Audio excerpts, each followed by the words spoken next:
৩৬ দিনের রক্তক্ষয়ী লড়াই, হাজারো শহীদের আত্মত্যাগের মধ্য দিয়ে নতুন দেশ গড়ার যে স্বপ্ন জাতি দেখেছে, সেই বীরদের শ্রদ্ধার সাথে স্মরণ করেছে চট্টগ্রামের মানুষ।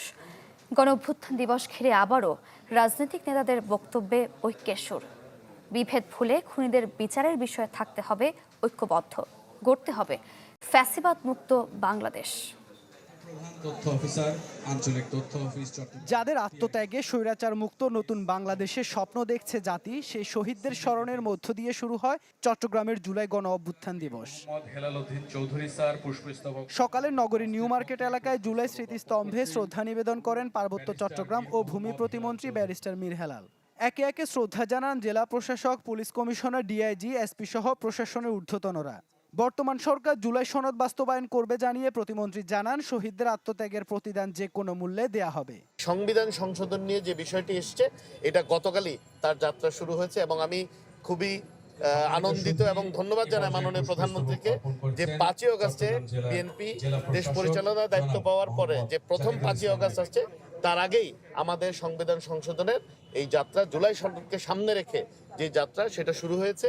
এবং আমি বিশ্বাস করি মাননীয় প্রধানমন্ত্রী জনাব তারেক রহমান এমপি মহোদয়ের নেতৃত্বে সকল যে প্রতিশ্রুতি আমরা দিয়েছিলাম নির্বাচন আগে, সবগুলো ইনশাল্লাহ এই সরকার বাস্তবায়ন করবে। জুলাই আন্দোলনের হত্যা মামলাগুলোর চার্জশিট দেওয়ার কাজ প্রায় শেষ পর্যায়ে বলে জানায় পুলিশ। মামলার তথ্য সঠিকভাবে যাচাই বাছাইয়ের কারণে কিছুটা সময় লেগেছে বলেও জানান কর্মকর্তারা। বিচারটা যাতে সুষ্ঠুভাবে সম্পাদন হয়, এই কারণে কিছু সময় লেগেছে, কিন্তু আমরা তদন্ত কার্যকে নির্ভুল রাখার জন্যই এটি করেছি। 90% তদন্ত কাজ সম্পন্ন হয়েছে এবং খুব অল্প সময়ের মধ্যে এগুলো চার্জশিট দাখিল করা হবে। আমরা আপনাদেরকে বলতে চাই যে গত সপ্তাহেও আমরা শহীদ পরিবার তাদের সদস্যদেরকে ডেকেছিলাম, তাদেরকে আমরা তাদের খোঁজ খবর নিয়েছি, জিজ্ঞেস করেছি এবং আমরা আমাদের পক্ষ থেকে এবং সরকারের পক্ষ থেকে যেমন আছে আমরাও তাদের সাথে আছি এবং তাদের। এই সময় শ্রদ্ধা জানান শহীদ পরিবারের সদস্যরা। স্বজন হারানোর তীব্র কষ্ট বুকে বয়ে বেড়ানো মানুষগুলো এখনো তাকিয়ে আছে হত্যাকারীদের বিচার ও শাস্তি বাস্তবায়নের দিকে। আজকে যদি ওর বাবা থাকতো, আমার ছেলেটা নেশাগ্রস্ত হতো না, আমার ছেলে মেয়ে আমি একা যুদ্ধ করতে পারতাম না। সবাই বলে তুমি কিভাবে এখনো বেঁচে আছো। ছোট ছোট ছেলে মেয়েরা আজকে না, ওরা ছোট বড় হলে বলবে তো আম্মু আমার বাবাকে কে মারছে, আমার বাবার খুনি কোথায়, আমার বাবার বিচার কেন হয় না। পরে জেলা শিল্পকলা একাডেমিতে জুলাই শহীদদের শ্রদ্ধায় আলোচনা সভা অনুষ্ঠিত হয়। এই সময় রাজনৈতিক নেতারা জানান আর কোনোভাবে এদেশে শেখ হাসিনা ফিরবে না। আলোচনায় উঠে আসে শহীদদের সঠিক পরিসংখ্যান এবং বিচারের বিষয়টিও। অপরাধ করার পরে এখন তারা সাক্ষীদেরকে হুমকি দেয়, বাধা দেয়। এই ধরনের কোনো আচরণ, এই ধরনের কোনো কিছু বরদাস্ত করা হবে না।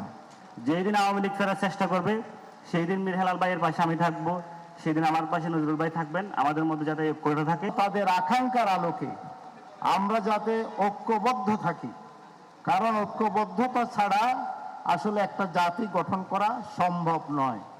যারা দেশ বিরোধী শক্তি, তাদের এই দেশে বিনা বিচারে আবার রাজনীতি করার স্বপ্ন, এটা শুধু দুঃস্বপ্ন নয়, এটা দুঃসাহস। এই দুঃসাহস আমাদের মতো রাজনৈতিক কর্মী যতদিন বেঁচে আছে এই বাংলাদেশে সম্ভব হবে না বন্ধুগণ। নগরীর লালদিঘি মাঠে গণভোজের আয়োজন করে এনসিপি। 5000 দিনমজুর ও খেটে খাওয়া মানুষের সাথে বিজয়ের মুহূর্ত ভাগাভাগি করেন নেতৃবৃন্দ। এছাড়াও বিভিন্ন সামাজিক সাংস্কৃতিক সংগঠন দিবসটি ঘিরে নানান কর্মসূচি পালন করে। ইবেন মীর, চ্যানেল 24, চট্টগ্রাম।